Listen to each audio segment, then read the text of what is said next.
Welcome to the Brock of the Buzzer podcast, Season 5, Episode number 4. And I'm your host, Brock Kowalski. And if you want to follow me on all of my social media, a Linktree link is in the description below. But the most important thing you can do to support the show is like the video, share the video, and subscribe. And this episode is called The Dog Days of Summer. As I will dive in to the Buffalo Bills' expectations for the 2026 season, a midsummer NBA trade that we have to talk about, the Chicago Cubs' mediocre homestand at Wrigley Field, and what the Cubs should do at the upcoming MLB trade deadline. Spoiler, pitching, and more pitching. Enough said. I will tell you the trade that I would dial up if I'm Jed Hoyer in that Cubs front office. That is all coming up next here on the Brock of the Buzzer podcast.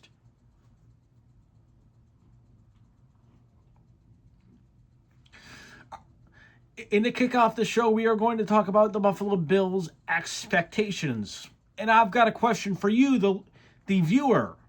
Are the Bills feeling the pressure going into 2026? As we are just a few days away from training camp kicking off here at St. John Fisher in Rochester, offensive lineman Dion Dawkins said at Fanatics Fest in New York City that everyone needs to play better in order to reach their goals, which is, of course, bringing a Super Bowl here back to Western New York. Do I agree? Yes, I do agree. In terms of this group, as in Dawkins, Dawson Knox, Spencer Brown to an extent, Connor McGovern. I'm trying to think of other guys off the top of my head. I can't at the moment.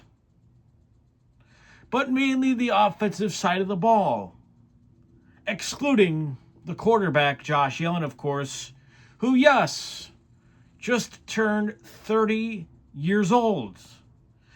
But, as we all know and would like to believe, if Josh Allen stays healthy, he has many, many years left in his career. But the key question then becomes this: how long does Josh Allen want to sit and wait for the Buffalo Bills front office to give him a team to go win a Super Bowl with? We don't know the answer to that, and we won't know the answer to that until his next contract is due in just a couple of seasons. But furthermore, I'm encompassing the group as a whole, especially on the offensive side of the ball. That group is getting older. The offensive line in particular, Dawkins, McGovern, Brown, etc., are getting older. And there's multiple other guys in the same situation. So I'm talking about all of the current Bills that have been on the team for several years, going back to the first couple of seasons under Sean McDermott. And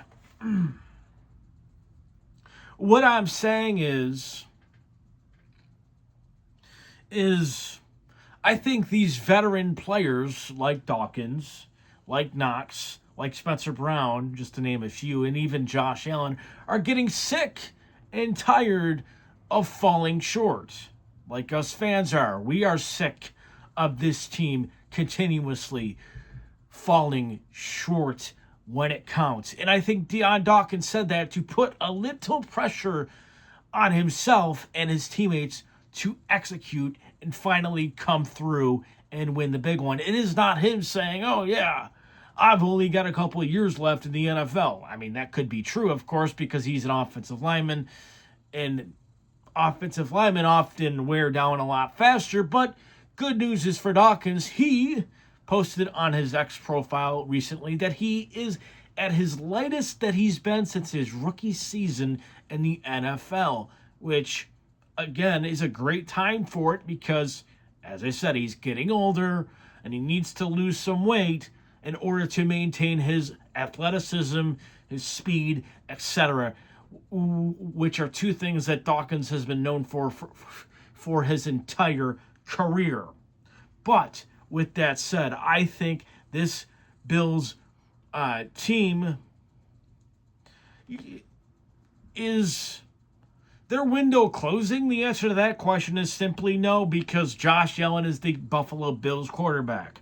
Until he retires and or is off the team, the window is never closed. That is how good Josh Allen is. He is seen by many as the best quarterback in the NFL, and as a biased observer, of course I agree with that, but not just us Bills fans are saying it.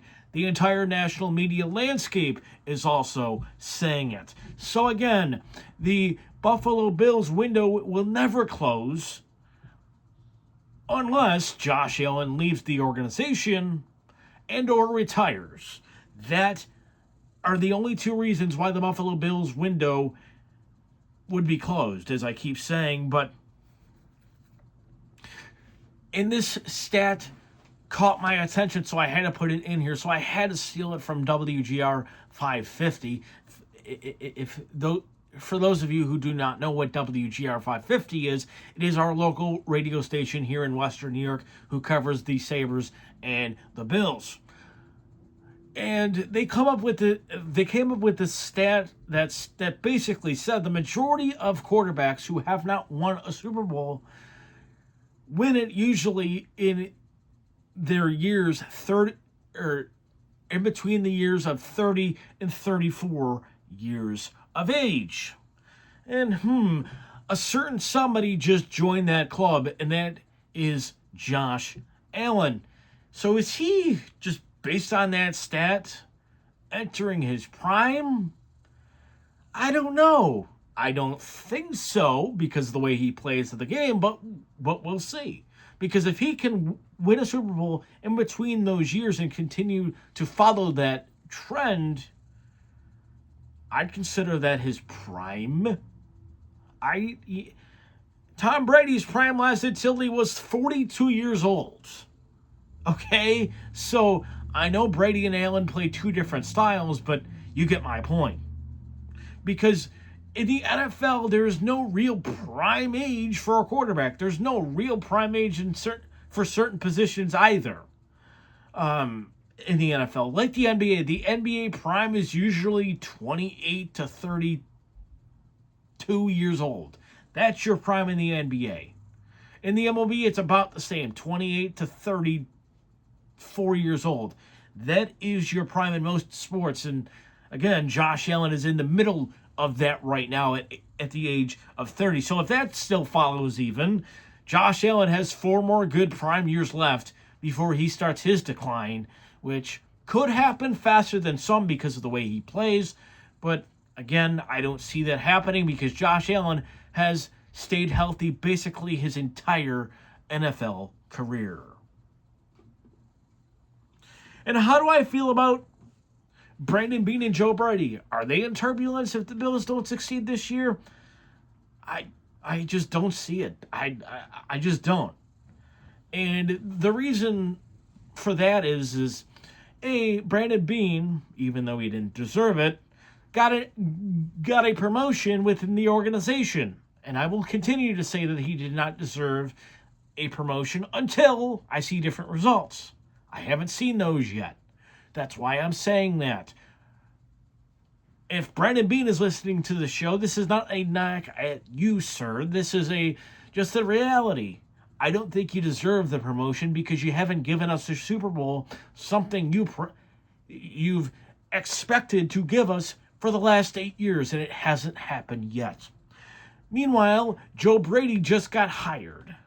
And who made that decision? Not Terry Pagula. I'll tell you that right now. Not even Brandon Beane. Josh Allen made that decision. And I will continue to say that until I'm blue in the face. Josh Allen made the final call to hire Joe Brady. So do I think if he, not flops on his face, but because his team is too good to flop on their face, but say if the Buffalo Bills suffer the same fate as they did last year under Sean McDermott, do I see Joe Brady losing his job just after one season? I just don't. I just don't think that. But with that said, if the Bills don't succeed yet again, and or digress or continue to stay at the mean, which has been the AFC wildcard game, unfortunately, for Bills fans, do I see player movement, major player movement, happening next offseason? Absolutely. Now on to the second topic of today's show, an NBA trade that we must talk about. I know. I made this crazy this declaration about how I'm not going to talk about the Oklahoma City Thunder or the NBA on this podcast anymore. But why do I feel I have to talk about this trade? Because I think the MLB is headed into a similar direction. I also believe that some big names have been affected by this cap structure that the NBA now currently has implemented for the for the last couple of seasons following their own collective bargaining battle a couple of summers ago. The Oklahoma City Thunder won the NBA title just last year in 2025, and they traded one of their key cogs to that title. Yes, I will openly admit, probably my least favorite player, especially this past year when I watched the Thunder on a more regular basis, Lou Dort. But Lou Dort also was a former all-defensive first team member back in, I believe it was 2025. He was undrafted. He was not essentially, the longest tenured Oklahoma City Thunder player. And they traded him after picking up his $17.7 million player option to the Atlanta Hawks for 2 second-round picks in the process. Therefore, the Thunder's wizard of a general manager, oh my God, I wish the Bills had this guy. That's how much I love this guy. Sam Presti has saved nearly, listen to this number, I'm scrolling down and then I'll scroll back up here, $227 million. Let me repeat that one more time. The Thunder, prior to the offseason, were staring at the second apron right in the face. And more on that here in just a second. But because of 3 separate deals, trading Dort, Aaron Wiggins, who was another great story on this Thunder team, a great depth wing to have on your team, to the Atlanta Hawks also, and sharpshooter Isaiah Joe, trading him to the Detroit Pistons, all for second-round picks. If you include all three deals, the Thunder have now acquired 7 second-round picks this offseason. But let me repeat that number one more time. Sam Presti has essentially, according to Shams Charania of ESPN, saved $227 million against his cap for the future. And what does this mean? It gives the Thunder cap flexibility to lock up 2 young players that were incredible last season, Cason Wallace and AJ Mitchell, 2 long-term extensions, which I believe will happen in short order. But as I just said, the Thunder avoid the dreaded second apron. For those of you who do not know what the second apron is, again, I really do believe the MLB is headed in this type of cap structure for their new salary cap, because the NBA salary cap is not a hard cap, it is a fluid cap. If you go into the second apron and choose to spend money, here's what it means for you. It restricts trade limits and cannot take on salary in any deal. Essentially, if you're trading a salary that is essentially impacting your second apron, you cannot take on another player. All you can take on is picks. More on that in just a second. So that's a problem.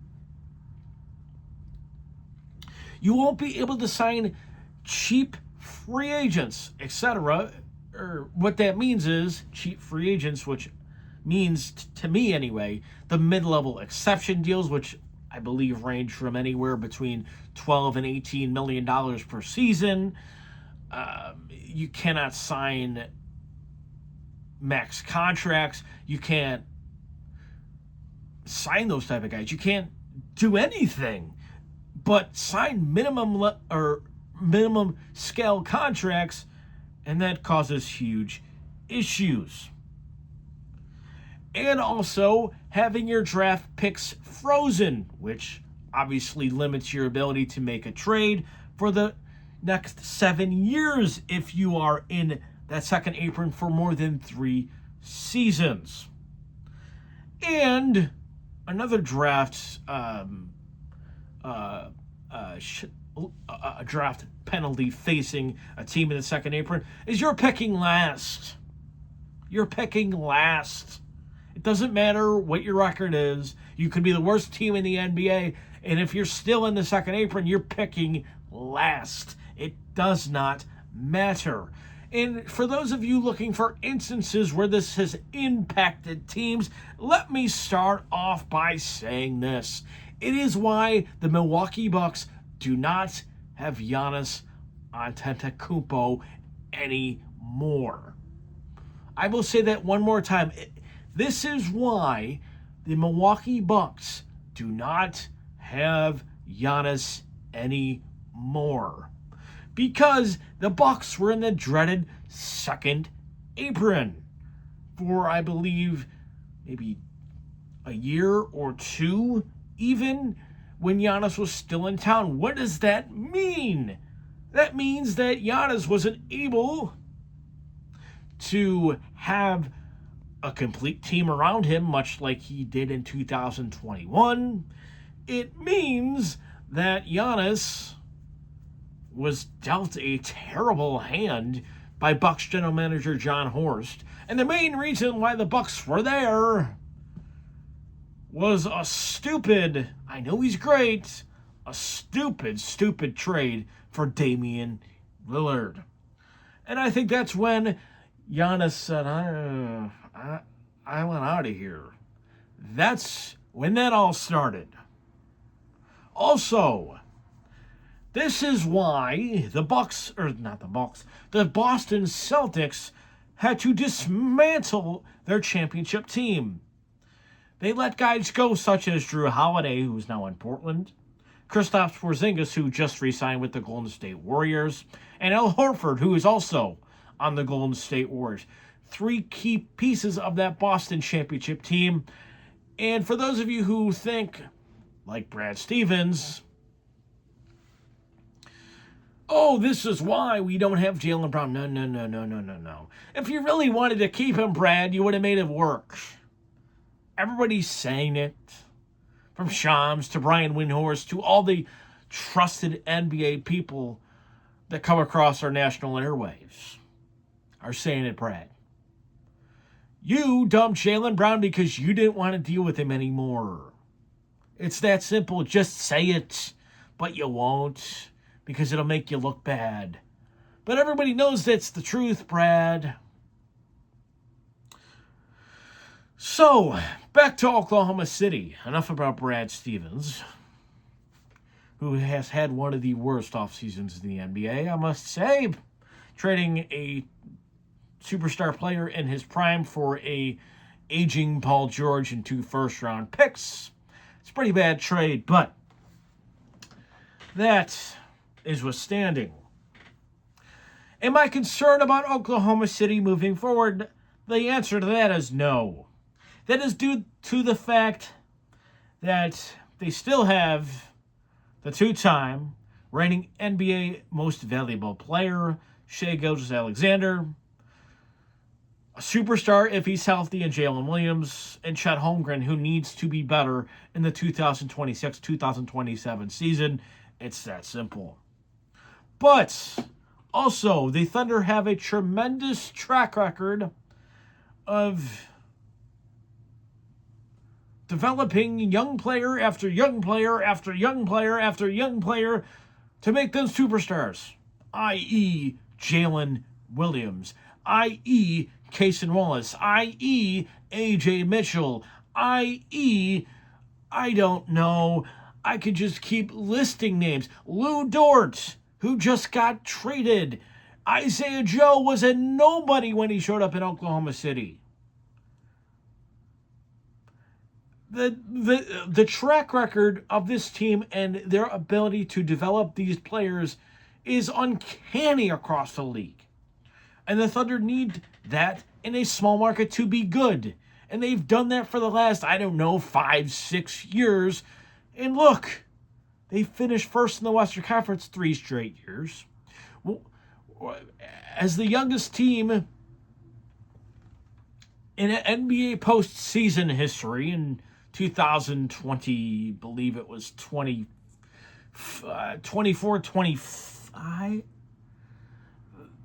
You got my years all screwed up. They lost to the team in the West, the Dallas Mavericks, with Luka Doncic at the time, who went to the Western Conference Finals. Then, 1 year later, they became the youngest NBA champion ever.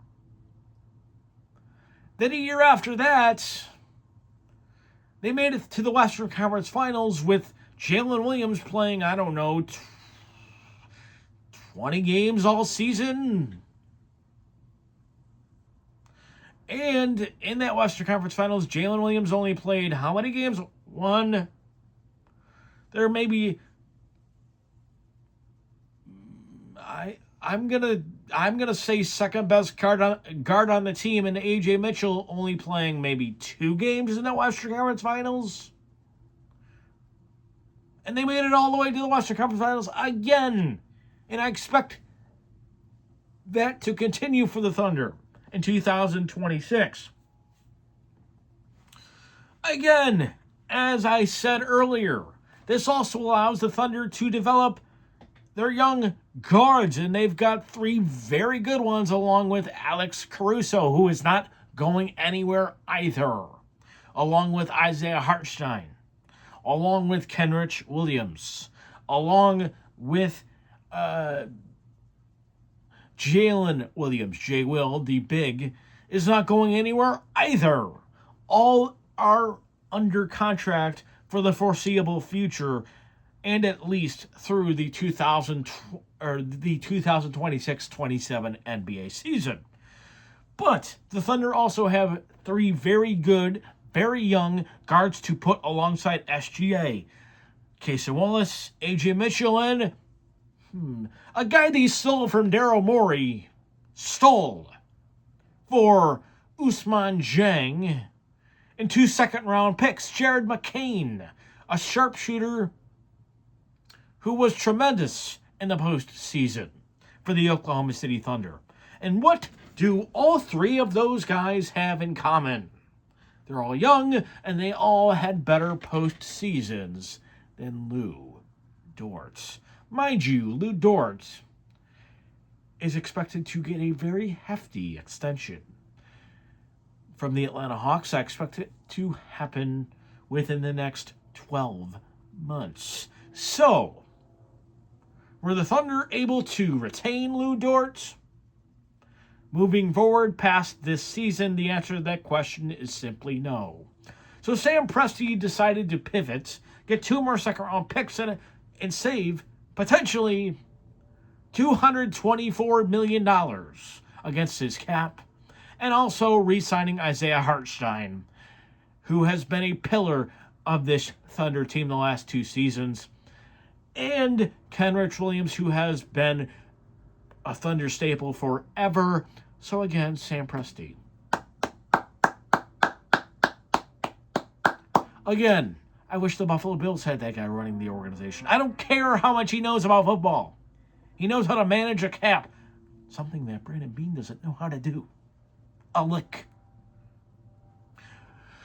Okay, on to the Chicago Cubs now, as their most recent homestand, as I said earlier, can be described in one word: mediocre.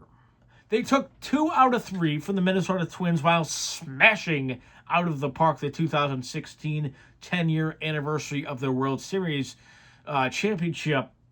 Was tremendous. Just to watch it here at home from Wrigley Field. I mean, Anthony Rizzo caught a ball.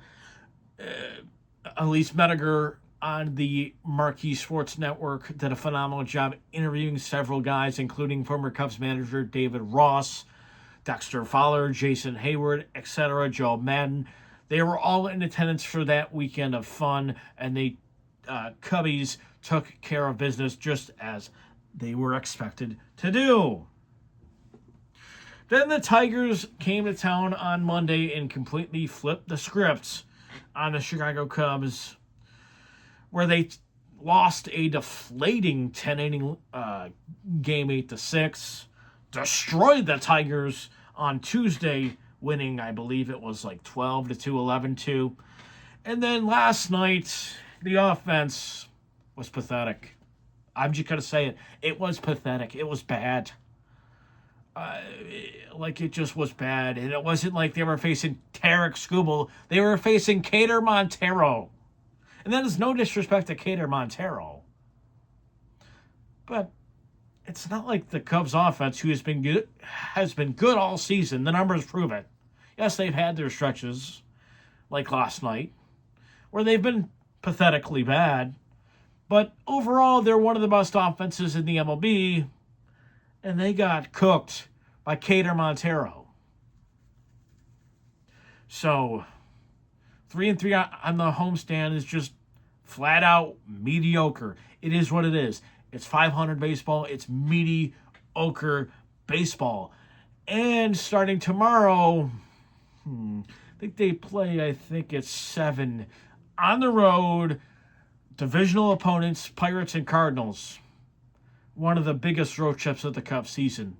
And they better show up, because if they don't,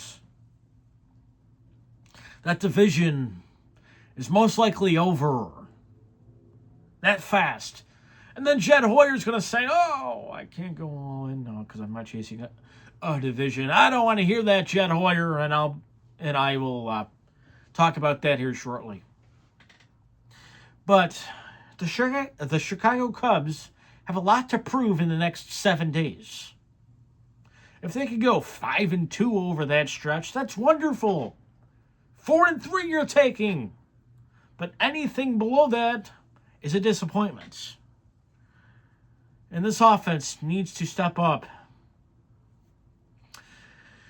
And honestly, I hate to say it, I'm a huge PCA fan, but this is not the PCA Glaze show.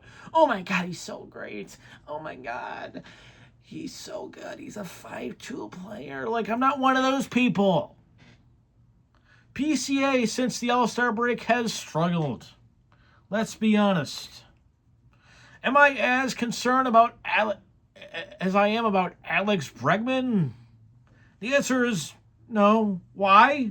Because PCA is still managing to get on base, improving his walk rate by 5.5%. That's continuing into the second half of the season. And when he does that, guess what he does? He creates havoc on the base pass, meaning he steals bases, he forces pitchers to think about him. Meanwhile, the pitcher's not really focused on Seiya Suzuki, and lo and behold, a home run is given up. Those are the little things when PCA walks that he does that doesn't make me worry about PCA at all to start the second half. And speaking of Alex Bregman, Cubs fans, I gotta ask you a question. Is Alex Bregman just trying too hard? Because before the All-Star break, Alex Bregman looked like he was gonna get ready to go on a heater. Yes, he had multiple hit games during this homestand, but when he's been bad during the homestand, it's been in critical situations. And it's been bad. It's been horrible. And to be honest with you, he's been coming up really, really small. And that is a concern. Obviously, and has been a concern, unfortunately, for Cubs fans all season. And I'll give you a perfect example. Striking out Monday with the winning run on third base in the ninth inning against Kenley Jansen, who was 20-plus pitches deep and wasn't very good at all. During the course of the at-bat, he took 3 straight balls. I'm like, okay, Bregman's in a great spot here. He's got to be looking for a fastball right down the middle. 3-0 takes one right down the middle. I'm like, all right, 3-1 count. He's making him work a little bit, making him see that fastball or making him throw that fastball, seeing that fastball, seeing how fast it's going, seeing how it's changing direction, etc. I get it. I wasn't mad about that. But then he takes a 3-2 pitch in the same spot right down the middle. It's like, dude, what are you looking at? You're Alex Bregman. Do what you've done your entire career. Take 1 to left field and win the game. And the struggles all season are forgotten because you actually did your job as a $45 million player. Ta-da! But he took the pitch, and then he swings at a pitch that is at his chest, literally running inside, that moves out of the strike zone, and the Cubs then lose it in the 10th inning. Meanwhile, Trent Thornton, your best bullpen arm that you've had, takes one off the heel at 108 miles an hour. That is not on Pete Crow Armstrong. That is not on even Seiya Suzuki, who had a terrible at-bat prior to Alex Bregman. That is on you, AB. Trent Thornton's injury is on you. The fact that the Cubs crumbled in the 10th inning, that is on you too. Bro, you're a $45 million player. I shouldn't have fears of you slumping again after having a 2-hit game the night before, which he did when the Cubs won 11-2. And then on Wednesday, your at-bats are just flat out horrible. It shouldn't happen. Yeah, PCA looked terrible. But he at least drew a walk late in the game to try to springboard the offense. You did nothing but pop out and strike out all night on Wednesday. Dude, come on. You're Alex frickin' Bregman. You're not just this Joe Schmo off the street. You've had a phenomenal career, bro. Phenomenal career. Has had like I think I saw a stat that he's had a 900 OPS for 10 straight years. Do you guys know how impressive that is? That's incredible. That's who Alex Bregman is. That's why the Cubs paid him $45 million. That is why they decided to move Matt Shaw. That's how good Alex Bregman is, people. And he's not showing it right now, and I don't know why. He studies as hard as anybody. Everybody says that. He works as hard as anybody. Everyone says that. It's not like a Vlad Guerrero situation. Nothing gets worse than that. But come on, man. Right now, second half of the season, going into Pittsburgh, going into St. Louis, we need you.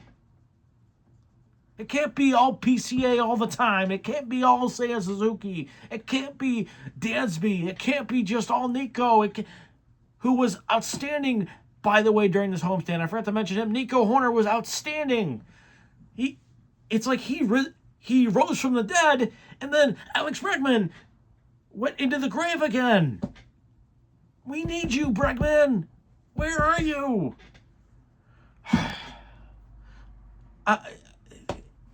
It's like for Cubs fans who have watched the team all season, unfortunately, I haven't. It's like I'm just beating a dead horse. And again, if the Cubs don't get good pitching, they lose. I mean, that it's a story for every big league team, but especially with this Cubs team, if they don't get good pitching, their offense thinks too much, starts swinging at bad pitches and taking great pitches to hit, and then you're like, like, I mean, that's just the reality of it. Because the offense feels like they have to pick that picture up so hard that they try too hard offensively, and it just makes it look twice as worse. Which is why the clear need for this Cubs team is pitching, and more pitching, and more pitching, and more pitching. Okay. And no, when it comes to the trade deadline in the Chicago Cubs, I'm not talking about Tarek Skubal. I'm not talking about Mason Miller. Let's not get stupid here, Cubs fans. I don't think the Cubs end up with either one of them. Because simply the Chicago Cubs do not have the farm system capital or prospects, I've made it fancy, but prospects in order to make those deals possible. It just doesn't seem to be in the cards. But you need pitching, you need bullpen help, and you need to go some sort of all in because you don't know, what this team is going to look like moving forward, especially with both Seiya Suzuki and Ian Happ being impending free agents. Speaking of Seiya Suzuki, stop with the trade rumors about Seiya Suzuki. I know Jeff Passan has to put it in his article, but it's not happening. Why would the Cubs trade their best right-handed power bat? Why? Up 5 games in the wild card, trying to win another World Series. Does that make any legit sense? Unless you're getting a guy like a James Wood or like a young player who is really, really, really, really, really, really, really good in return. That doesn't make any sense at all. So again, Cubs fans, that is not going to happen. Don't worry. And if it does, you're punting on the season. Why would Jed Hoyer punt on the season right now? Why? It's not like they're in the Mets position or the Rockies position or the LA Angels position. Three teams that are absolutely pathetic. It's not like the Cubs are pathetic, okay? So why is he even being brought up? It's not happening. Again, like I said, the fact that he is even being brought up is just flat out stupid. It just is. I'm sorry to insult people's intelligence, but that is stupid. But back to the trade deadline here. Again, I don't think Cubs fans... Well, I don't think the Cubs have the farm system capital without doing something extreme to get Tarek Skubal or Mason Miller. So stop it with the, oh my God, we're going to get Tarek Skubal. If I'm wrong, I'm wrong. There's teams out there that are just as interested as the Cubs with better farm systems, i.e., the LA Dodgers. I hate to say it. The Milwaukee Brewers. Hate to say them too. The New York Yankees. Hate to say them too. But they all have better farm systems than the Chicago Cubs. That's a fact. And high-level prospects, multiple high-level prospects, are what's going to get you Tarek Skubal and Mason Miller. So stop dreaming about it, because I don't think it'll happen. If it does, I'll be in awe. I'll be awestruck, because I don't see it happening. But I do see a trade like this happening. So let me explain my trade that I would make. If I'm in Jed Hoyer's shoes, I'm calling one team and one team only. And yes, one of the pathetic organizations I just mentioned. The New York Mets. The team who you stole Pete Crow Armstrong from. Do they have PTSD? Or does their general manager, who is being clowned across the MLB right now, don't even want to say his name, don't care to say his name, he's a clown for what he's done to that team. But is that clown going to actually make a smart decision and trade all of his good, solid bullpen, which he does have? I will give him that. And maybe a guy who never wants to see Citi Field again as a starting pitcher, because that's been like his haunted house of hell. And who am I talking about? Freddie Peralta, former Milwaukee Brewer, who was traded this past offseason to the New York Mets, expected to be their ace and really hasn't been, with a 5-9 record with a 5.01 ERA. I can't believe I'm saying that about Freddie Peralta. But I guarantee you that I'm getting like, why do you want this guy? Well, let me explain. Because he'd be coming into a very stable situation in Chicago with a manager that he's played under before for many years, Craig Counsell, formerly of the Milwaukee Brewers. And also a pitching coach that has been the definition of solid for the Chicago Cubs the last 8 seasons, Tommy Hotovy. So, if I'm Jed Hoyer, am I going to have to give up a king's ransom for Freddie Peralta? No, I'm not. Because of his numbers and the fact that he is a UFA at the end of the season. But do I trust these 3 things? Craig Counsell? Yes. Do I trust Tommy Hotovy to fix Peralta? Yep. And do I trust the defense behind him, something he does not have in New York?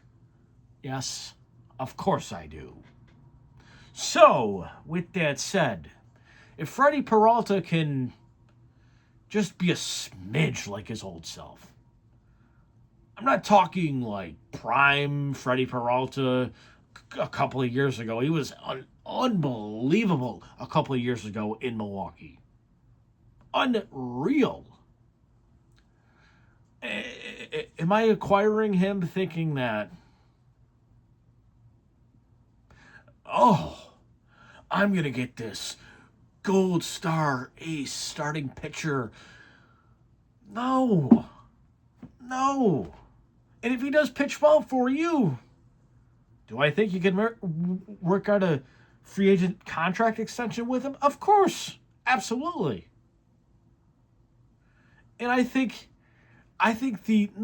the I'm not going to say the bright lights of New York have scared him. I'm not going to say that, but I'm going to say the unstable working environment that the New York Mets seem to be, led by Steve Cohen and David Stearns. I said his name, that clown, and Carlos Mendoza, now Andy Green, another clown. So, and if I'm Freddie Peralta, I'm saying get me the hell out of here, because this season has hurt my career. Literally hurt my career, because he's approaching free agency for the first time in his career. And if he doesn't turn around and get the hell out of New York, he's not going to get the money he deserves to get, or the length of contract he deserves to get. That is why the Chicago Cubs should go after Freddie Peralta. He's on the board. He is on the board. Would I take a Kevin Gausman? I watched him for like a month. No, I don't want Kevin Gausman. Peralta's a lot younger, I'm not saying that Kevin Gausman's a bad pitcher. No. I'm not saying that. I'm saying, no. Kevin Gausman, no. Go get me Freddie Peralta. And in the same deal, you get your closer. And this guy is going to cost you some prospects, a lot more than Peralta would. His name is Luke Weaver. Yeah, I know. Yankee fans are probably like, why would you want Luke Weaver? He pitched terrible. I'm looking at his stats this year, and they are incredible. And he has another year of control. He has a 2-1 record with an ERA under 2. 198 to be exact. And what do the Cubs need in the bullpen? Bigger than anything else. A closer.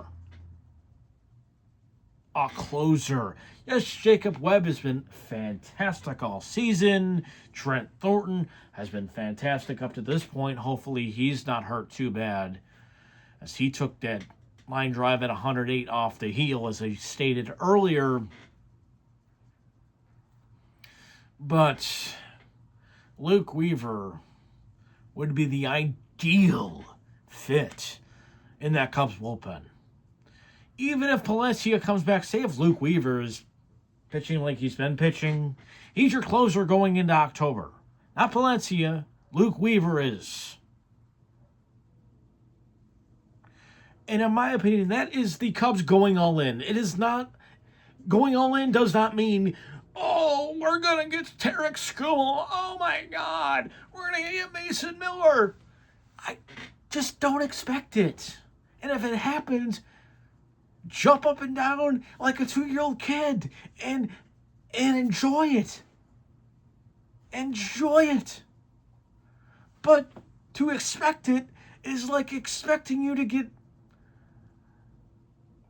like on Christmas, you're expecting this huge mound of gifts under the tree, and you get socks, underwear, a couple of shirts that you cannot stand. Yes, I've been there.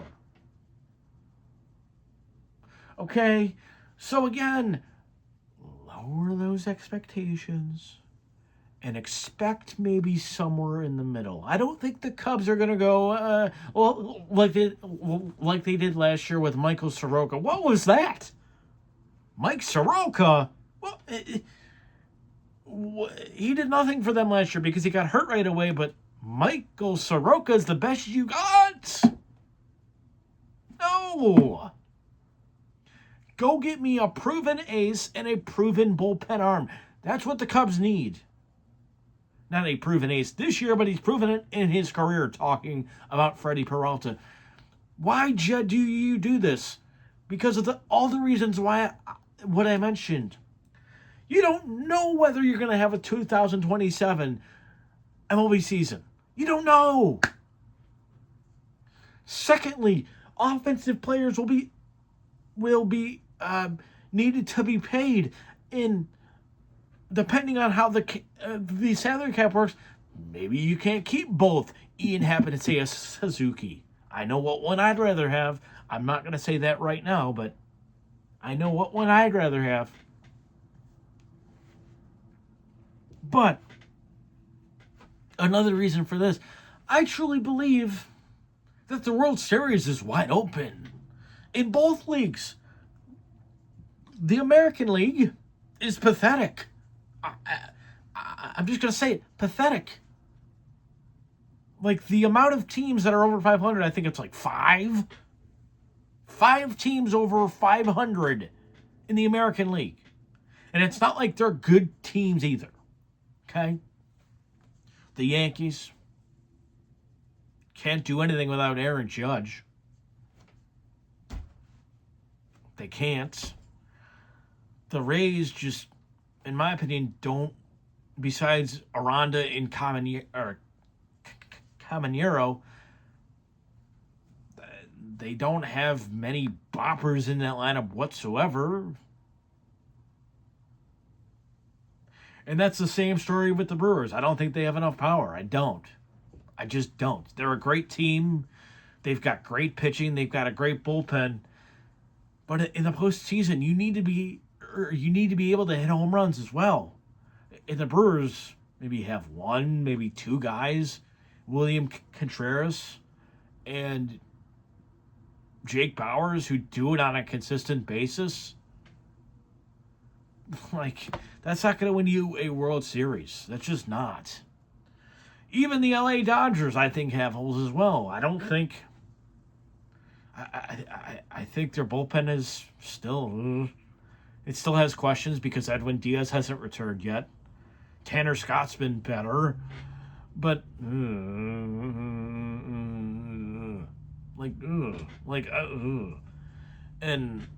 I don't know what to think about Ohtani's situation. So, again, this window of wide openness, even in the non-salary cap era, is here. It's in front of you, Jed. Do something, please. Because you know what you need, just do it. You don't need another bat on this team, especially when Matt Shaw hopefully returns. Just do it, man. Because if you don't, you're going to regret it, I guarantee it. Because on paper, I think the Cubs are better than the Phillies. I think they're...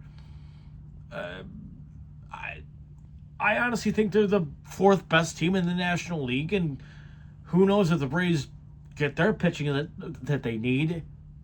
Who knows? If they fall short, then that catapults you up, you'd think, right? I think the Cubs are right there with the Braves. They're like 3A and 3B. The Brewers, again, have no power, and their pitching is banged up right now. You got to take advantage of it. You have to.